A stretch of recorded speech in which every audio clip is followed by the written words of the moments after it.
Self-help for trolls said, "Did I hear 10 million Leo for LeoStrategy?" Yeah, that is their stated goal by the end of 2025. So that gives them a few months. Um, Damn, that's a lot of buy-in.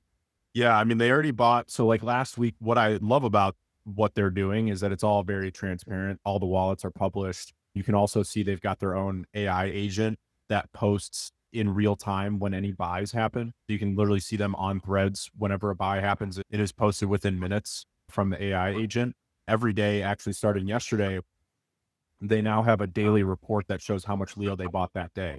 They are at 2.3 million Leo. They bought over 130,000 Leo in the past 7 days. And the buys, if you track them week by week, they've been accelerating. So they're getting bigger and bigger, not just in terms of the Leo getting bought, but in terms of the USD value of what they're buying. If you look at how MicroStrategy scaled, it's kind of like a slowly then all at once type of thing, where once you get to scale, you can continue to scale from there. Building revenue generating products is really at the core of being successful because, something like a MicroStrategy, eventually they're going to struggle to raise more capital, maybe, unless the Bitcoin price goes up a lot more. They're contingent on Bitcoin's price going up.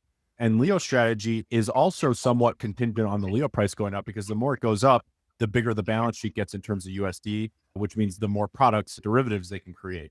But I think what's unique about what they're doing compared to MicroStrategy is they're actually generating revenue. Part of that comes along with having very low overhead. MicroStrategy is a publicly traded company. I don't know how many employees they've got, but they've got a lot of costs. So the cost of them doing business is very high. So that means that the bar for creating any profit from any sort of applications or softwares or whatever is very high. It's hard for them to cross that bar. Leo strategy, from my understanding, has actually no cost of operation. It's essentially a group of people that have come together, and I'm one of the people on the public board. But then there's people on the public board like Tass, myself, Androsino. Then there's also people behind the scenes. Everyone's just devoting time to it because we all hold Leo and we want Leo to succeed. So, from my understanding, there is no cost of operating the whole ecosystem that Leo Strategy is building.